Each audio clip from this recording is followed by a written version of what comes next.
Muchas gracias, Pablito. Buenas tardes para todos. Muchas gracias por asistir a nuestro curso de fisiología. Hoy tengo el placer de presentar a la doctora María Camila Pérez, residente de cuidado intensivo pediátrico de la Universidad de La Sabana, que nos va a hablar de los aspectos y principios fisiológicos de la diálisis peritoneal. María Camila sé que ha trabajado fuertemente en el tema y les tiene una charla preparada con un excelente hilo conductor y mensajes de fondo. Muchas gracias y adelante, María Camila.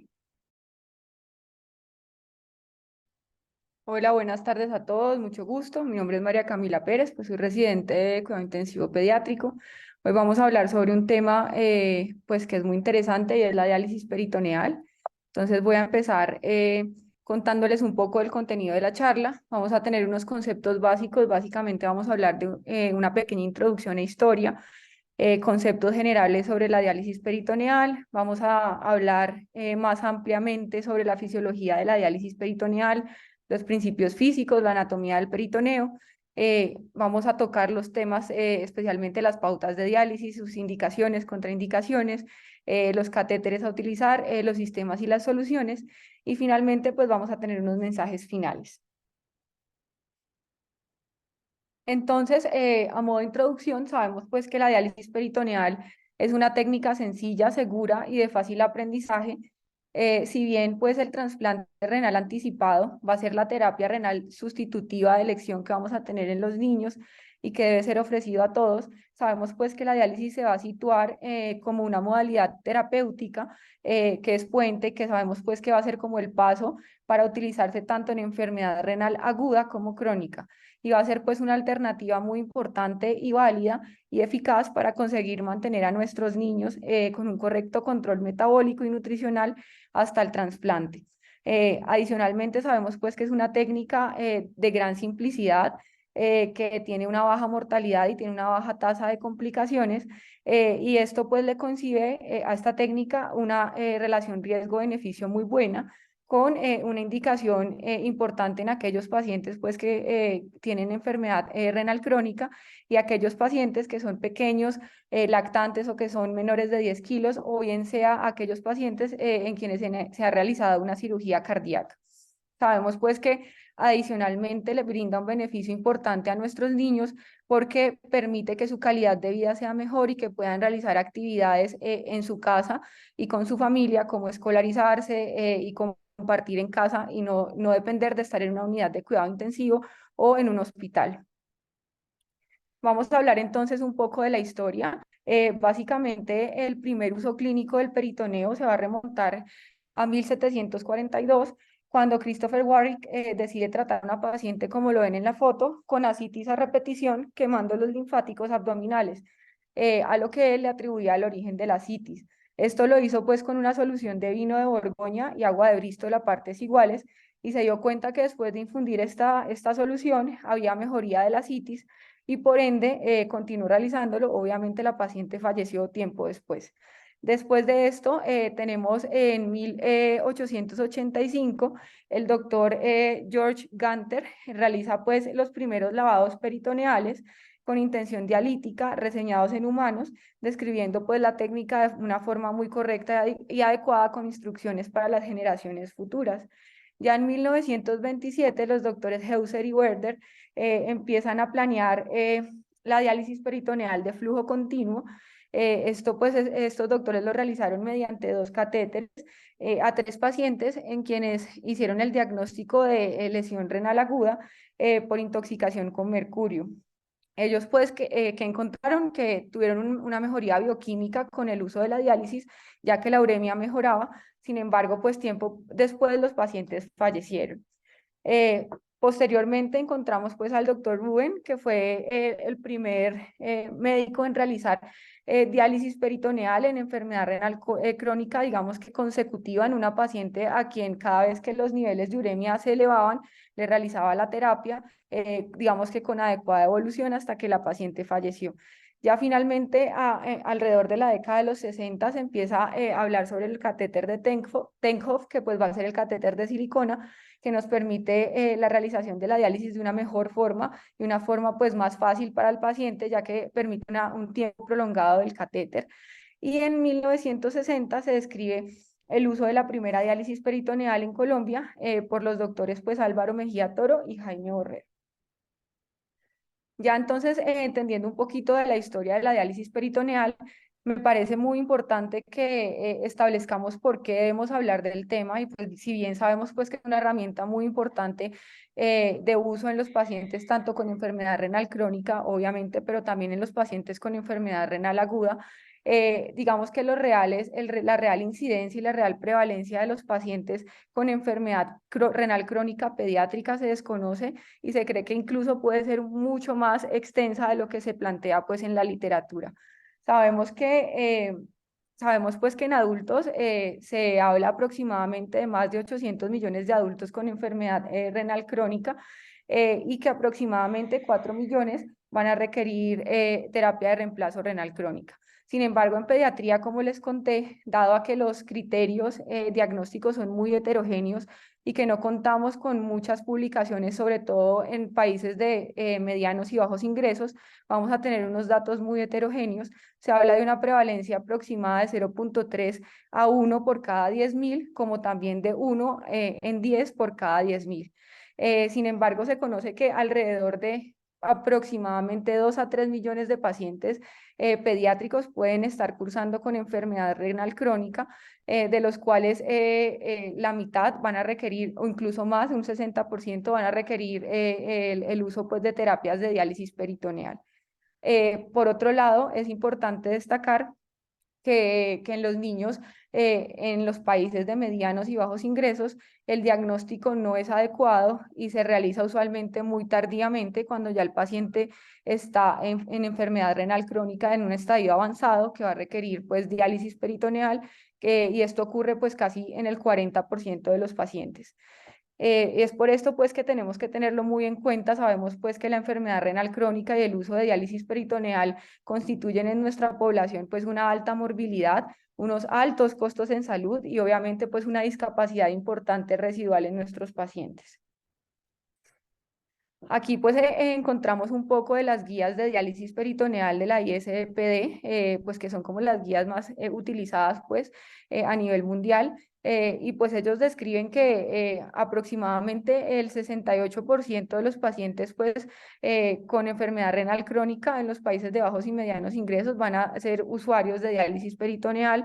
En la encuesta europea se describe aproximadamente un 38% y le dan prevalencia pues a los pacientes en postquirúrgico cardíaco en quienes pues como lo mencionamos es la terapia de elección.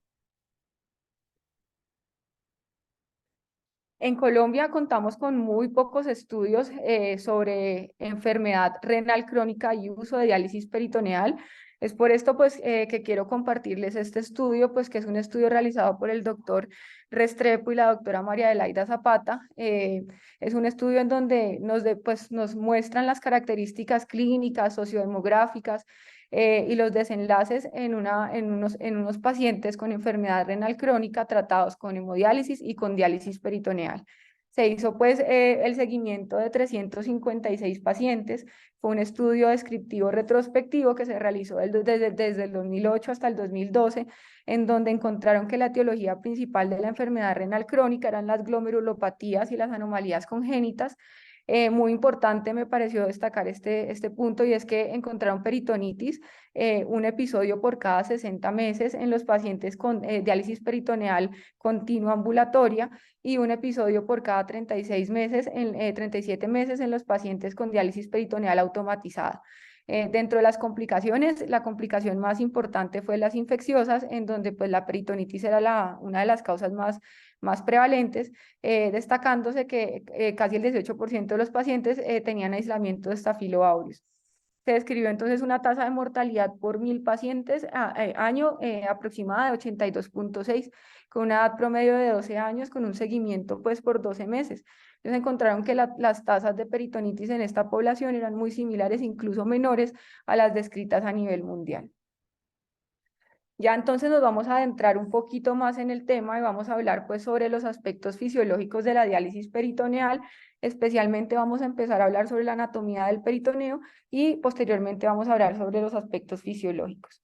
Entonces pues es muy importante que conozcamos los detalles anatómicos de la membrana peritoneal.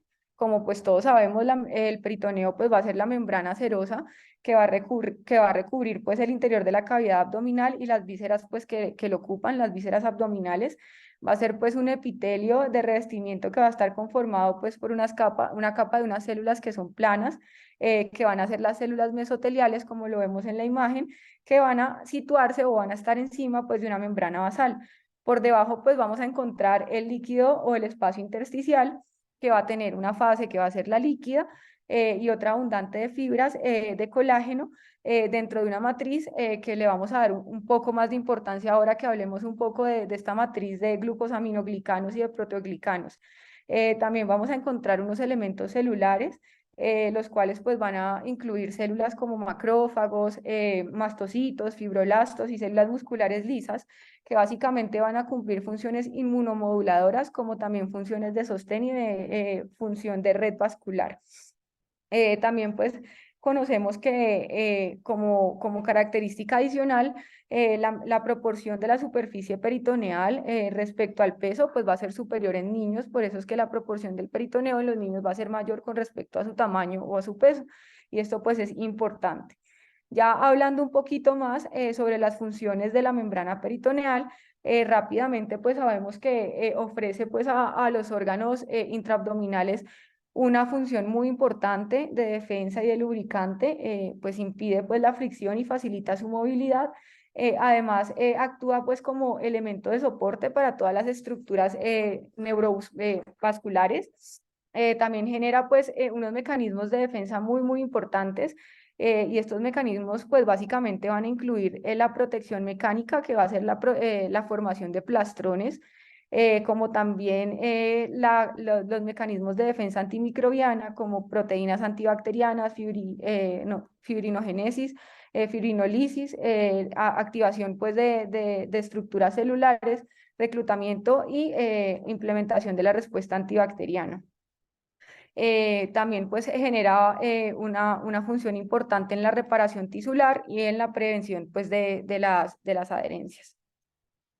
Aquí entonces, en esta imagen podemos ver pues las diferentes capas pues de la membrana peritoneal. Sabemos pues que inicialmente, antes de adentrarme un poco más en las capas, que el flujo sanguíneo del peritoneo visceral pues se va a derivar de la circulación mesentérica, y sabemos que aproximadamente el 60% de la superficie del peritoneo pues va a ser visceral, el 10% va a estar recubriendo el hígado, el 30% va a estar recubriendo el mesenterio y el 10% pues va a ser, el restante va a ser parietal.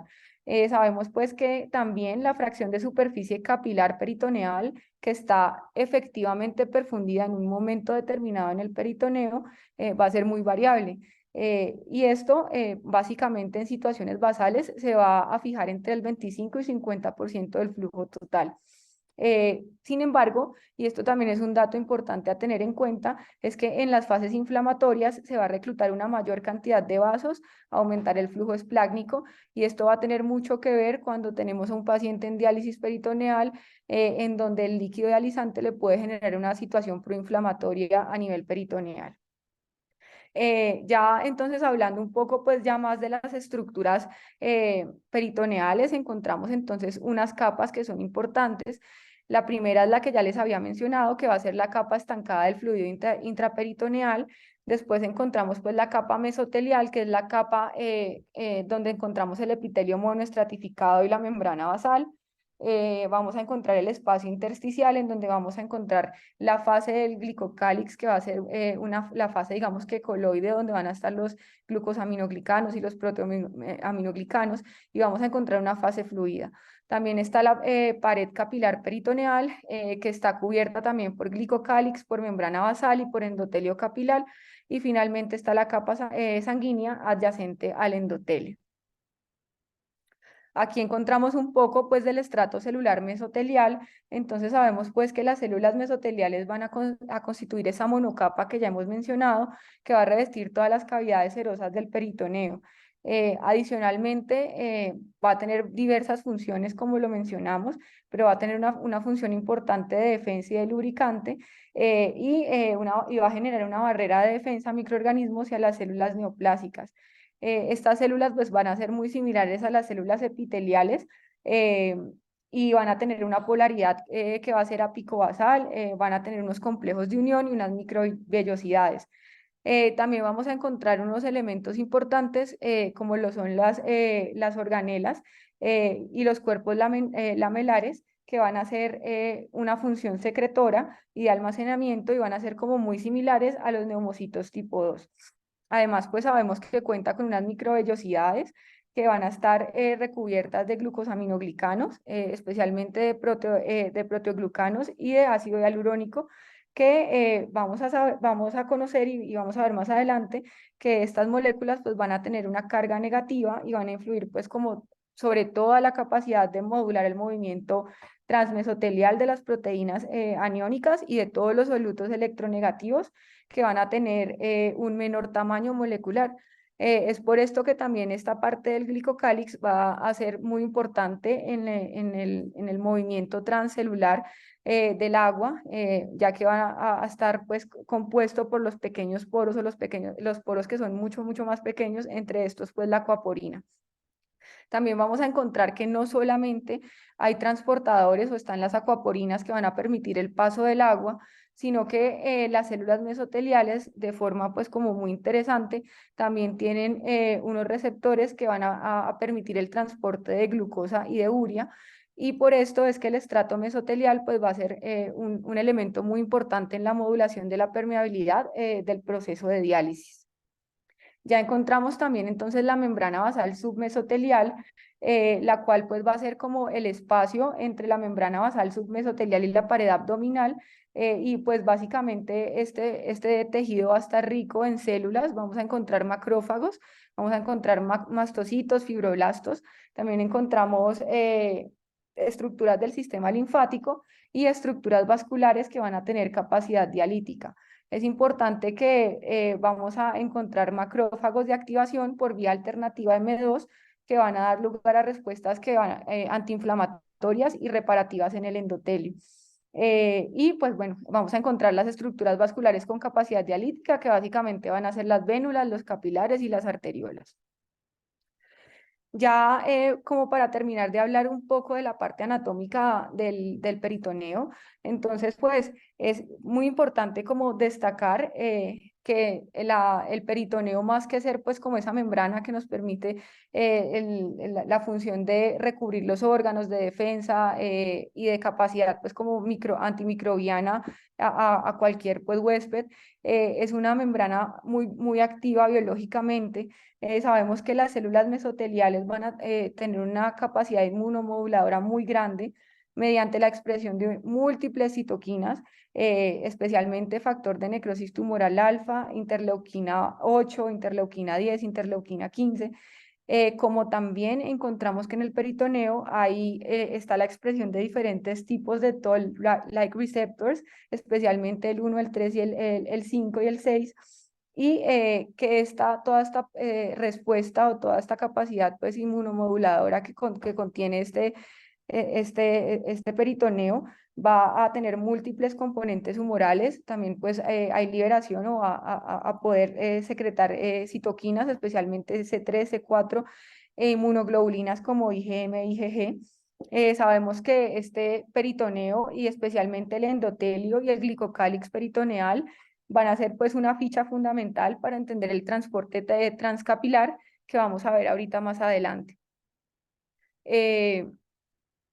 Actualmente entonces conocemos que las alteraciones a nivel del glicocálix van a incrementar la permeabilidad capilar, esto pues por cambios secundarios al uso del peritoneo, como vamos a ver ahora en los cambios secundarios a la diálisis como fibrosis, inflamación y angiogénesis subsecuente que nos va a generar una mayor permeabilidad capilar. Adicionalmente, como dato importante, se conoce pues que las proteínas del plasma van a interactuar con el glicocálix y van a ser necesarias para mantener la barrera capilar, y hay estudios que demuestran que la eliminación de la albúmina va a resultar en un incremento de toda la permeabilidad capilar adicional, incluso también en el peritoneo y en la membrana mesotelial. Y pues todo esto se va a traducir en una mayor permeabilidad transendotelial y cambios o alteraciones en la función de la diálisis peritoneal. .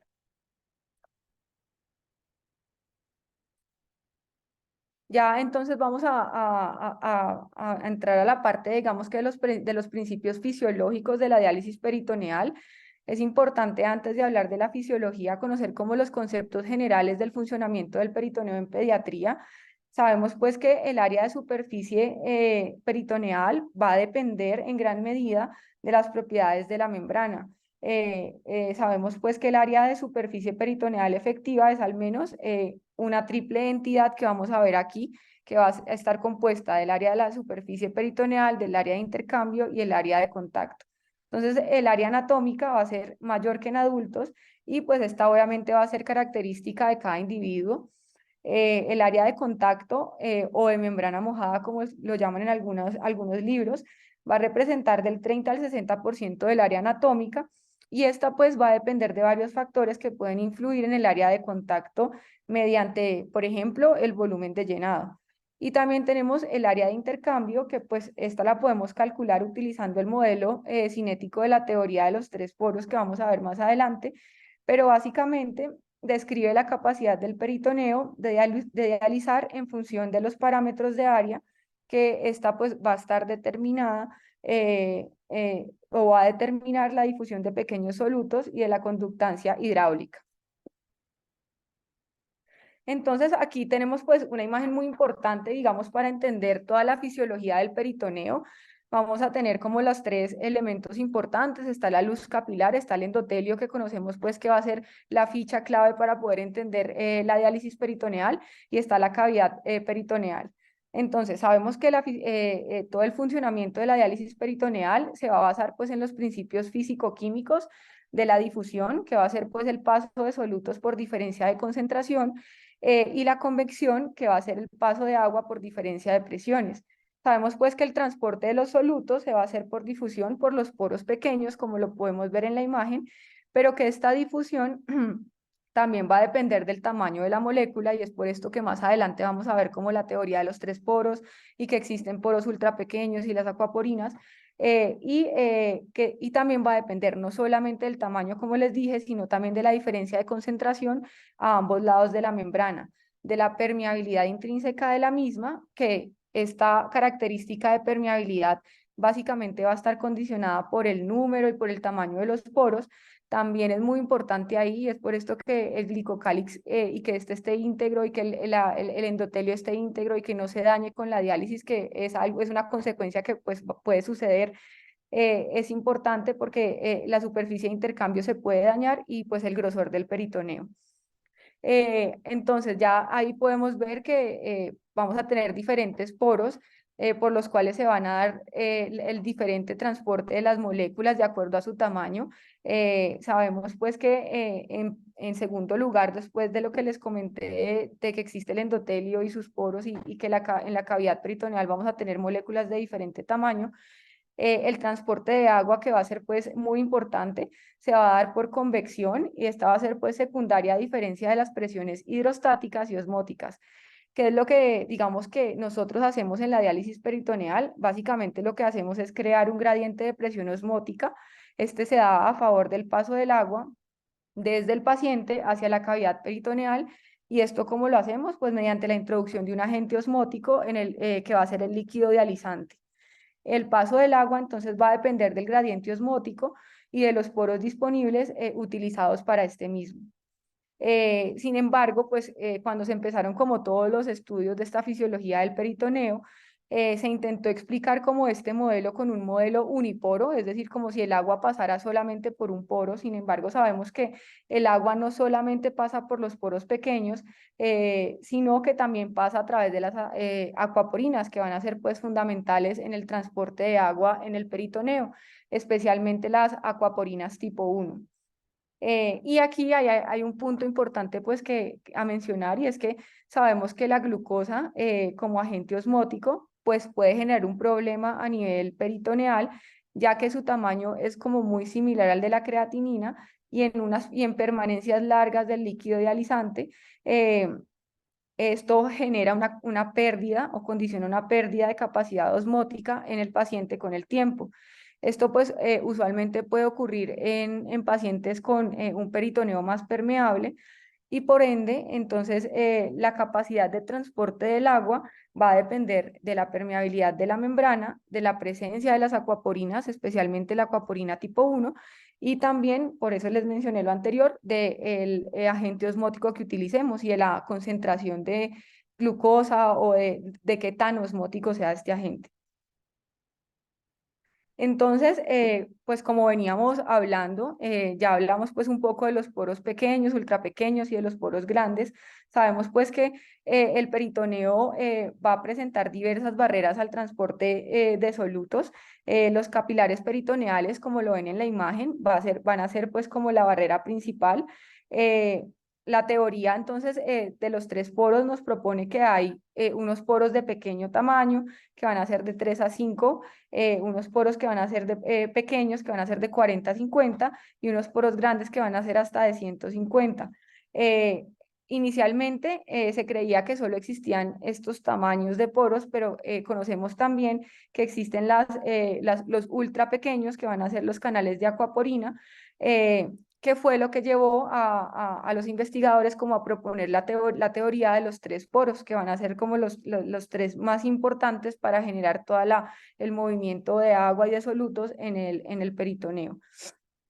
Sabemos que casi que el 50% de la ultrafiltración transcapilar se va a producir por los canales de acuaporina 1 y es por esto que es tan importante.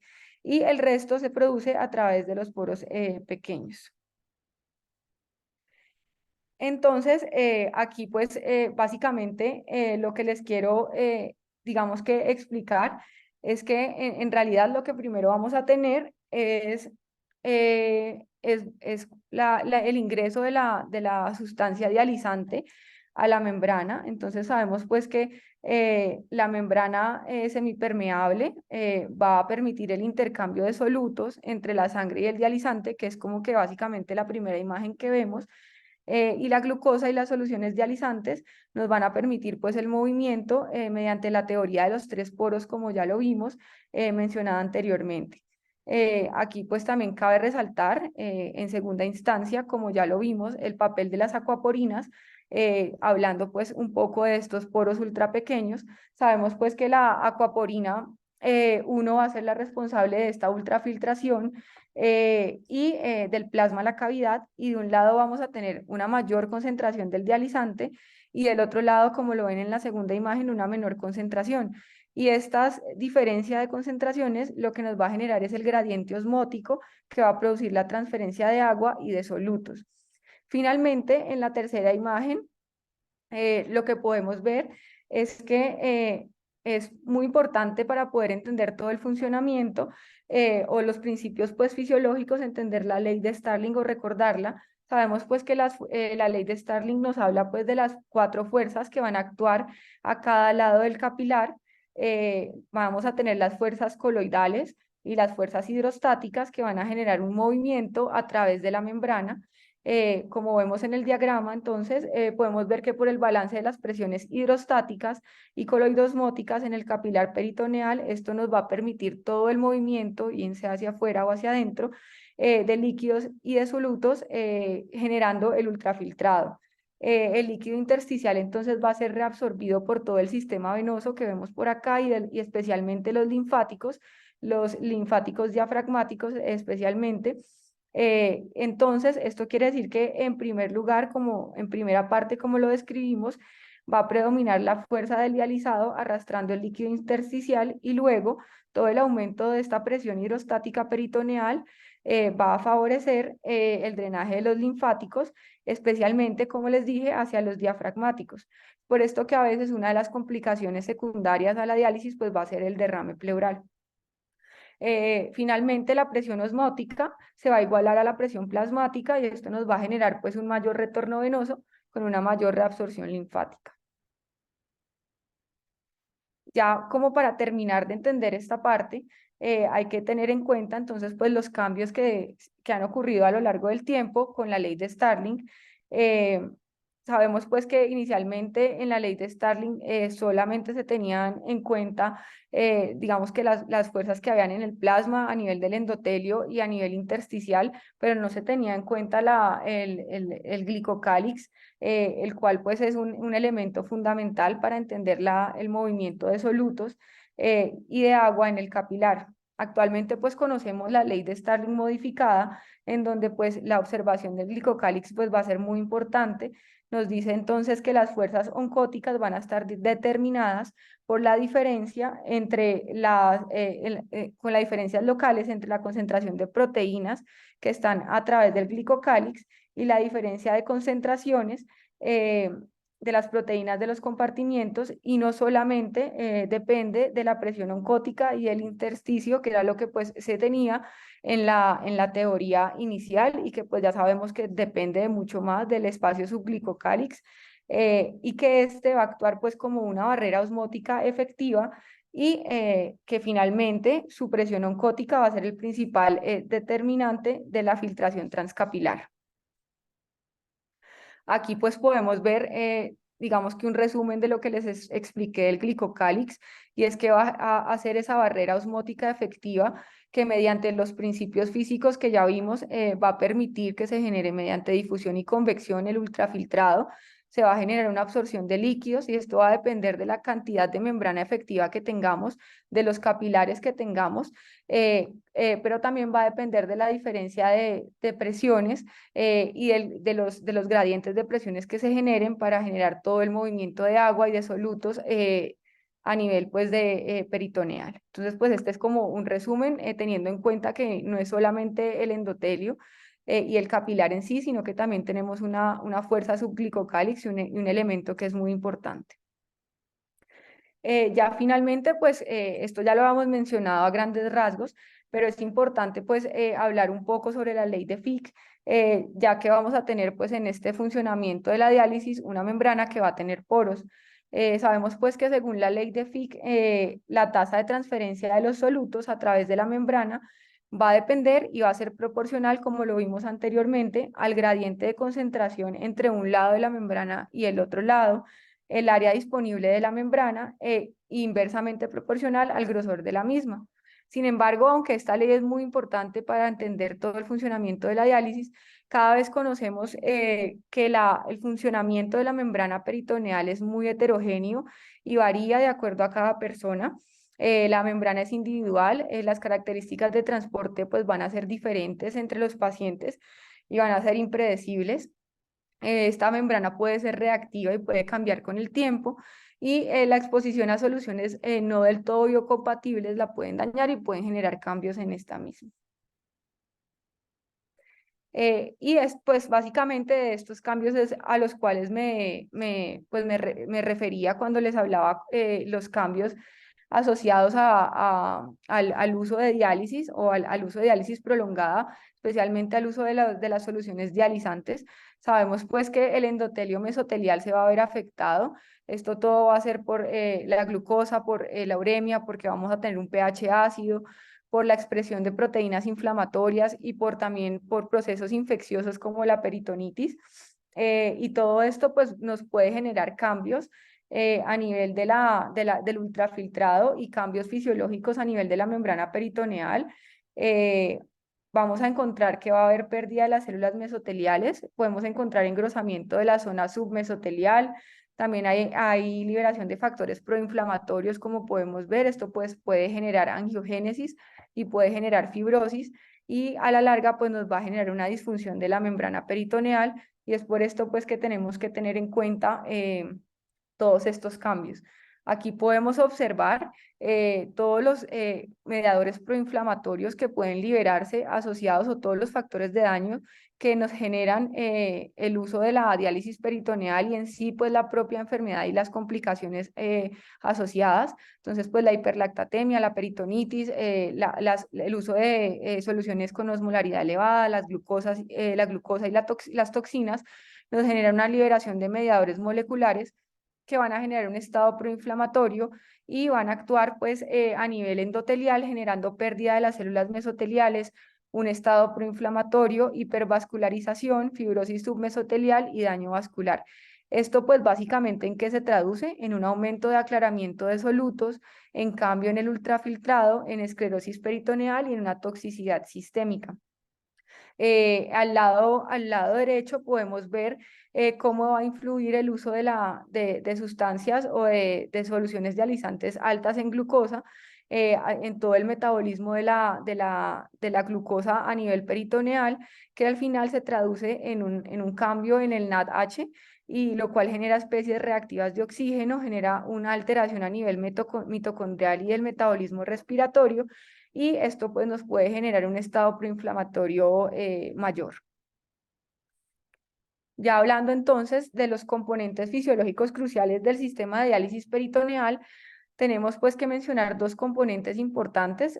Van a ser unos los modificables, los cuales nosotros podemos cambiar en la terapia, que va a ser el volumen del dializado, el tiempo de permanencia y el número de recambios al día, pero también hay unos de no modificables, que van a ser la magnitud del flujo sanguíneo y la permeabilidad de la membrana. Es importante tenerlos en cuenta, pues porque hay que saber cómo se puede ajustar esta terapia de acuerdo pues a los factores que tenemos en cuenta y que podemos modificar básicamente, o qué medidas de prevención podemos utilizar para que la membrana no se dañe o para permitir que no haya una alteración en la permeabilidad de la membrana. Ya entonces vamos a las pautas de diálisis. Entonces vamos a hablar un poco de las indicaciones.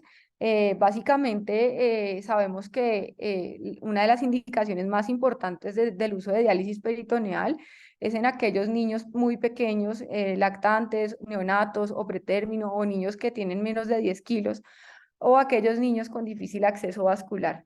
También aquellos pacientes con enfermedad renal crónica, con un domicilio lejano del centro de hemodiálisis, o aquellos pacientes candidatos pues a un puente para trasplante renal, en quienes pues se quiere realizar la terapia de forma estándar y adicionalmente que se quiera prestar una adecuada calidad de vida para el niño.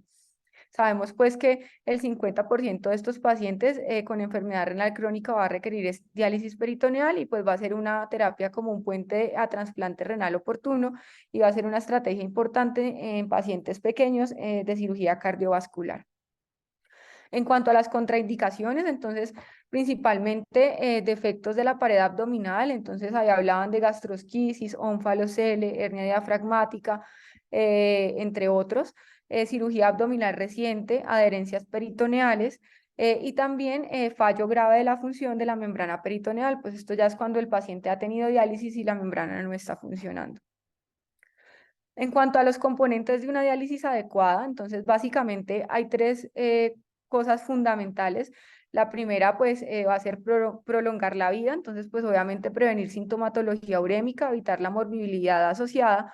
La segunda va a ser pues tener un balance nitrogenado óptimo, que el paciente tenga una ingesta calórica adecuada, evitar desórdenes hidroelectrolíticos. Y el tercero, pues va a ser optimizar la calidad de vida, es decir, mejorar la calidad de vida en el paciente, y pues que va a ser un puente a trasplante renal.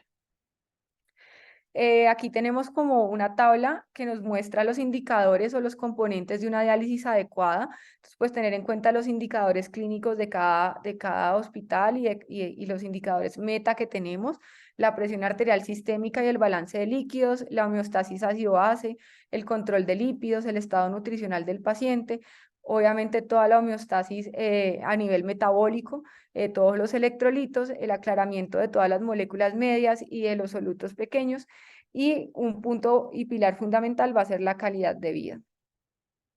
En cuanto a las ventajas y desventajas, entonces pues sabemos que va a ser la terapia de elección en recién nacidos, que puede utilizarse posterior al bypass cardiopulmonar, que no requiere pues anticoagulación, que es más fisiológica y es menos inflamatoria, que pues no va a requerir unidad de cuidado intensivo, que tenemos una mayor área de superficie peritoneal que nos permite una diálisis efectiva, y el aclaramiento de moléculas de alto peso. En cuanto a las desventajas, encontramos pues que el aclaramiento de solutos va a ser más lento, pues que estamos expuestos a la hiperglicemia, a la alteración de toda la membrana peritoneal, que tenemos pues algunas contraindicaciones que no nos permiten realizar la terapia, el riesgo de la falla de la membrana peritoneal, y que la corrección del equilibrio ácido-base pues va a ser más lento. Aquí pues tenemos rápidamente como los tipos de diálisis peritoneal automatizada básicamente. Sabemos pues que esta va a ser pues un tipo de terapia que tiene desde hace mucho rato bastante acogida, ya que en pediatría pues ofrece una mayor calidad de vida al paciente. Sabemos pues que todas las características del transporte de la membrana peritoneal permite pues un aclaramiento rápido de los solutos, y pues esto nos va a permitir que la terapia se pueda realizar bien sea en casa o pues bien sea si se requiere en la unidad de cuidado intensivo. Sabemos pues que las terapias, la más utilizada pues va a ser la diálisis peritoneal continua ambulatoria, y la diálisis peritoneal automatizada. La primera, entonces, la primera que va a ser la DPCC, que es la continua, nos va a utilizar una máquina cicladora, que lo que genera es unos intercambios nocturnos y una infusión final con un intercambio diurno. La diálisis peritoneal automatizada, que ahí hay una variación que es la Plus, combina pues el método automático para los intercambios nocturnos y el método manual para un intercambio diurno. También tenemos pues la diálisis peritoneal tidal, que básicamente en pediatría pues no hay mucha experiencia, pero consiste pues en un régimen nocturno y automatizado, que lo que sucede es que después del llenado inicial completo de la cavidad peritoneal, solo se va a drenar como una porción de líquido infundido y se va a reemplazar por una cantidad de líquido nuevo en cada ciclo. Básicamente, pues estos van a ser como los ciclos.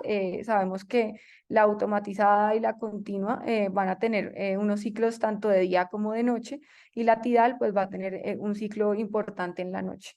La nocturna pues va a tener solamente unos intercambios nocturnos. Ya en cuanto a la elección del catéter, entonces pues no me voy a detener. Básicamente sabemos que está el catéter Cook, que va a ser multipropósito, el Tenkhoff, que pues usualmente pues es el más recomendado. Estos son pues los tamaños de catéter de acuerdo a la edad y a la población. Básicamente las guías recomiendan mucho el uso del Tenkhoff. Ya para terminar, entonces vamos a hablar un poquito sobre las recomendaciones de diálisis peritoneal en lesión renal aguda. Básicamente, las tres indicaciones que ya les mencioné son como las tres indicaciones principales. Sabemos pues que esto no lo describen las guías ICPD, que son las guías de diálisis peritoneal, que va a ser una terapia segura y eficaz. Ellos recomiendan el uso de catéter de Tenkhoff, el uso de antibiótico profiláctico en la inserción, recomiendan el uso pues, de soluciones con dextrosa, el monitoreo continuo, la medición de electrolitos cada 12 horas, y que en aquellos pacientes con disfunción hepatocelular, inestabilidad hemodinámica o acidosis se pueden utilizar soluciones con buffer bicarbonato. Hablando de la diálisis peritoneal en la lesión renal aguda, pues quise traer este estudio rápido que es un estudio con un número importante de pacientes, que es retrospectivo multicéntrico, publicado en Pediatric Nephrology en el año 2021, en donde se realizó pues diálisis peritoneal en pacientes con SHU y lesión renal aguda. Básicamente, ¿qué encontraron ellos? Bueno, hicieron un seguimiento desde el 2015 al 2019, y en ellos pues se realizó diálisis peritoneal. Encontraron como principales complicaciones disfunción del catéter, peritonitis, fuga y hiperglicemia. Encontraron que en estos pacientes en quienes se utilizaba antibiótico profiláctico había menor riesgo de peritonitis, y pues como conclusión evidenciaron que la mortalidad era baja, que realmente no estaba relacionada con diálisis peritoneal y que ningún paciente requirió cambio a hemodiálisis. Ya finalmente, para terminar, vamos a hablar un poco de las recomendaciones rápidas de la prescripción, de la duración de la terapia, de la composición del dializante, de la dosis y del tiempo de intercambio. Entonces, en cuanto a la duración de la terapia, pues esta es muy variable y depende mucho del paciente y sus características clínicas. Depende de la edad, de la condición clínica, del estado nutricional, que es muy importante, del balance hídrico, si hay sobrecarga o no hay sobrecarga, de las alteraciones hidroelectrolíticas que tenga el paciente y si tiene una función renal residual o si el paciente está anúrico. Es por esto que la duración, digamos que ya vamos a hablar de unas recomendaciones generales, pero pues se debe individualizar las metas y objetivos de acuerdo al concepto de diálisis adecuada para el paciente. En cuanto a las soluciones de diálisis, entonces, pues básicamente estas son como la composición principal de las soluciones de diálisis peritoneal. Sabemos pues que tienen agua, tienen un agente osmótico que puede ser glucosa, icodextrina o aminoácidos. Van a tener un buffer o un tampón que puede ser lactato, lactato bicarbonato o bicarbonato. Pueden tener electrolitos, sodio, cloro, calcio y magnesio. Productos de degradación de glucosa generados durante la esterilización. Básicamente vamos a tener los componentes principales, va a ser el agente osmótico. Es importante que sea una sustancia biocompatible, que su pH sea neutro, y que en las ocasiones que sea necesario utilizar lactato o bicarbonato, pues se utilice. Y cada vez se habla pues más del uso de nuevas soluciones, especialmente como con agente osmótico y coextrina, por sus beneficios a largo plazo a nivel peritoneal. En cuanto a la dosis de diálisis, entonces, pues la ISPD nos recomienda un inicio de 10 a 20 mililitros por kilo, se habla de 300 a 600 mililitros por metro cuadrado, y se puede ir incrementando progresivamente el volumen de acuerdo pues al caso de cada paciente y de acuerdo a la tolerancia del paciente, de 30 a 40 mililitros por kilo. Sin embargo, se sugiere no exceder los 800 mililitros por metro cuadrado en niños menores de 2 años.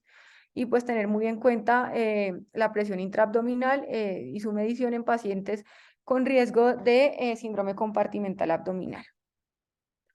En cuanto al tiempo de intercambio y otras consideraciones, entonces pues se habla aproximadamente de 60 minutos, de 10 minutos entrando y 20 a 40 minutos en cavidad.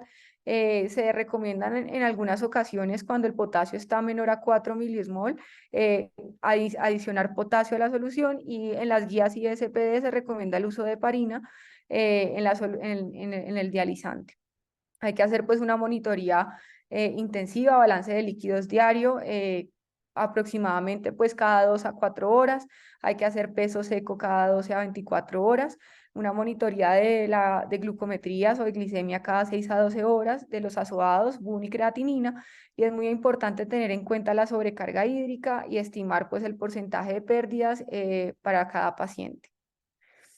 En cuanto a las complicaciones, entonces las principales van a ser pues la peritonitis, la infección a la salida del catéter, infección del túnel, y pues ya van a haber otras relacionadas con el catéter, como desplazamiento, obstrucción y falla en la membrana, ya pues como lo hemos hablado. Finalmente, trastornos hidroelectrolíticos, pues sabemos que va a ser la complicación más importante asociada a la diálisis peritoneal. Es una causa importante de morbilidad y mortalidad. Básicamente se habla que aproximadamente el 25% de los pacientes con diálisis peritoneal pueden presentar uno o dos o más episodios, y que casi en el 60% de los cultivos pues pueden ser negativos. Muy importante tener en cuenta su diagnóstico, si hay fuga de líquido por la zona de inserción del catéter, si hay cambios en el líquido peritoneal, si hay cambios en el olor o en la consistencia o en el color, pues es muy importante sospecharlo. Y bueno, en cuanto a las otras complicaciones, entonces, digamos que estas son más que complicaciones, recomendaciones para evitar que se generen las complicaciones. Entonces, pues es muy importante que el paciente cuando ingrese a la UCI o cuando pues ya ingrese y esté en una consulta, esté inscrito pues al programa de diálisis donde se haga pues todo el manejo integral, se haga un manejo adecuado intrahospitalario en la UCI de los líquidos, hay que hacer ajustes dinámicos. En pacientes con función renal residual, evaluar el uso de diuréticos, corregir siempre los electrolitos. Es muy importante el aspecto nutricional en estos pacientes, evaluar la presencia de estreñimiento o constipación es fundamental, ya que esta es una de las complicaciones principales y que genera daños o obstrucción en la terapia. Es muy importante pues evaluar que el calcio esté normal, evaluar pues todas las hormonas que pueden estar afectadas en los pacientes renales crónicos, la hemoglobina, evaluar que no haya anemia, o corregir pues la deficiencia de hierro y corregir si existe anemia con criterio transfusional, y en los pacientes pues hacer recomendaciones de actividad física. Ya para terminar, entonces encontramos este flujograma que básicamente es como el resumen de las guías ISPD. En cuanto a la prescripción inicial, entonces volumen de 10 a 20, un ciclo total aproximado de 60 a 90 minutos con un llenado de 5 a 10, una concentración de glucosa inicial de 2.5%, sabemos que hay de 1.5, 2.5 y hay hasta de 4.25. recomiendan el uso de heparina en la solución dializante y hablan del uso de diálisis peritoneal por 24 horas durante 1 a 3 días.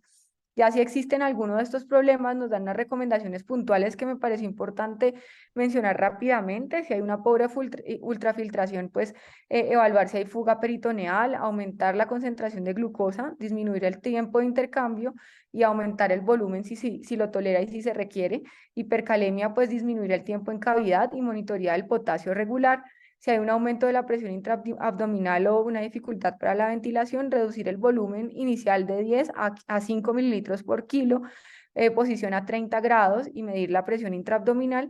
Y si hay obstrucción del catéter, pues es muy importante que la vejiga esté vacía, evaluar si existe constipación o tratar la constipación. Hablaban de utilizar un flush con salina heparinizada y se puede utilizar activador de plasminógeno. Y ya como últimos mensajes, entonces pues quería como traerles esto que es como lo nuevo que tenemos sobre el tema. Sabemos pues que realmente nosotros inicialmente en el paciente vemos pues como las variables clínicas, la necesidad de la diálisis peritoneal y tenemos en cuenta pues unas variables que vemos en la UCI o que vemos en el paciente como el peso, el gasto urinario, si orina, si tiene función residual, el porcentaje de sobrecarga hídrica, los azoados, los electrolitos. Sin embargo, pues, bueno, y con estas variables, con el diagnóstico y con las pautas que nos dan las guías, pues estandarizamos una terapia de diálisis peritoneal. Sin embargo, pues sabemos que cada vez existe más la medicina de precisión y que cada vez encontramos que en todas las patologías y en todos los manejos que estemos realizando, vamos a encontrar un cierto tipo de fenotipo que nos van a ayudar a estandarizar el manejo en ciertos pacientes que van a cumplir con unos objetivos y que nos van a ayudar a individualizar la terapia y a que la terapia sea más efectiva. Entonces, cada vez se conoce más sobre los fenotipos de la membrana peritoneal, esto guiado en la identificación de biomarcadores, especialmente, los cuales nos hablan sobre el remodelamiento de la membrana, del tiempo de diálisis que tenemos que utilizar en el paciente, del tipo de solución y de la inflamación o la densidad vascular que exista en el paciente y también asociado a los fenotipos que podemos encontrar, ya más individualizado aún, encontramos pues la proteómica y la metabolómica, que nos puede hablar pues de un fenotipo exacto para saber qué solución, a qué grado, qué porcentaje o qué tiempo podemos utilizar en el paciente y tener un volumen óptimo estandarizado para un individuo y no para todos nuestros pacientes.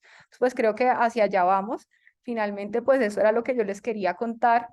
Y pues en cuanto a los mensajes para llevar a casa, para terminar, sabemos pues que la diálisis peritoneal va a ser una técnica sencilla que nos permite un manejo a largo plazo, que va a tener un seguimiento y que si tenemos un seguimiento y un cuidado adecuado, pues va a ser una técnica con pocas complicaciones. Que obviamente en nuestro contexto en la UCI pediátrica tenemos que estar muy alertas a las complicaciones, tener muy en cuenta sus usos puntuales y cuándo la debemos utilizar. Y a futuro, pues vamos a hablar seguramente sobre fenotipos de la membrana, sobre terapia individualizada y sobre el uso de proteómica y metabolómica para generar una terapia óptima y adecuada para cada paciente. Y ya, muchísimas gracias. No sé si tienen alguna pregunta, esto era lo que yo les quería contar el día de hoy.